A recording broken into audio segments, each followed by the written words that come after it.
बात आज की चैनल के कार्यक्रम आर पार में मैं सुरेंद्र चतुर्वेदी आपका स्वागत करता हूं। मित्रों, राजस्थान में नकली दवाओं का कारोबार असली पर पड़ रहा है भारी। ड्रग्स माफियाओं के आगे सरकार के हौसले पस्त।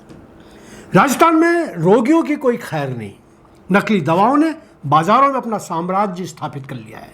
20 से 30% तक दवाएं नकली हो सकती हैं। राजस्थान में यह नकली दवाओं की बाढ़ उत्तर प्रदेश से आ रही है। राजस्थान में इस उद्योग ने अब सारी हदें पार कर ली हैं। हाल ही में भिवाड़ी, जो राजस्थान का शहर है, उसके एक व्यक्ति को 6 राज्यों में नकली दवाओं का उत्पादन व आपूर्ति करने के आरोप में गिरफ्तार किया गया था। आगरा में भी करोड़ों रुपए की नकली दवाएं पकड़ी गई। राजस्थान में दवाओं की गुणवत्ता संबंधी शिकायत बहुत पुरानी है। उदाहरण के लिए कुछ बड़े ब्रांडों की दवाएं नकली रूपों द्वारा कॉपी की गई थी, जैसे पेंटॉप, मोनोसेफ आदि। कभी समय था जब राजस्थान के भरतपुर जिले में दवाएं हरियाणा और उत्तर प्रदेश से आ रही थीं और मेडिकल स्टोरों पर बिना बिल वाली दवाएं पकड़ी गई थीं। इन उदाहरणों से स्पष्ट है कि राजस्थान भी उपभोक्ता आघात प्रदेश बन चुका है, जहां नकली दवाएं पैकेज होकर पहुंच रही हैं और इनका पहचान पाना मुश्किल हो रहा है। इस समस्या की भयावहता इस तथ्य में है कि ये दवाएं सिर्फ सीमित जगहों से नहीं बल्कि पूरे देश के कई केंद्रों से फैलाई जा रही हैं। एक ड्रग्स माफिया ने स्वीकार किया कि आगरा उत्तर प्रदेश देश में नकली दवा कारोबार का गढ़ बन चुका है। हालिया छापों में करोड़ों की नकली दवाएं जब्त हुई।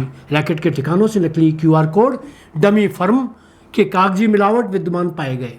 आगरा के अलावा लखनऊ आगरा रूट भी दवाओं के कारोबार में इजाफा कर रहा है। नकली दवाएं चेन्नई और पंडुचेरी से भी बनाई जाती थी और सप्लाई के लिए आगरा व लखनऊ को हब बनाया गया था। जानकारी है कि हिमाचल और हरियाणा, बाड़ी, जिंद, इन शहरों में दवा रैकेटों की फैक्ट्री या अवैध निर्माण इकाइयां पकड़ी गई हैं। कुछ दिनों पहले दिल्ली, जालंधर आदि में भी नकली दवाएं बड़ी मात्रा में जब्त की गई थी। इस तरह नकली दवा नेटवर्क एक राष्ट्रीय प्रणाली की तरह काम कर रहा है। उत्पादन, पैकिंग, बिल मिलावट और वितरण सब नेटवर्क के जरिए जगह जगह फैला हुआ है।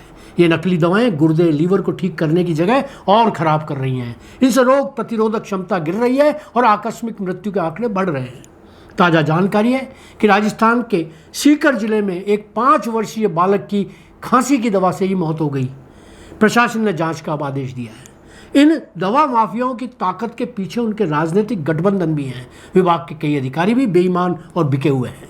यही वजह है कि ये रैकेट अक्सर डमी कंपनीज और फर्म चला रहे हैं जो नाम मात्र लाइसेंस रखती हैं। इनके सब दस्तावेज जाली होते हैं।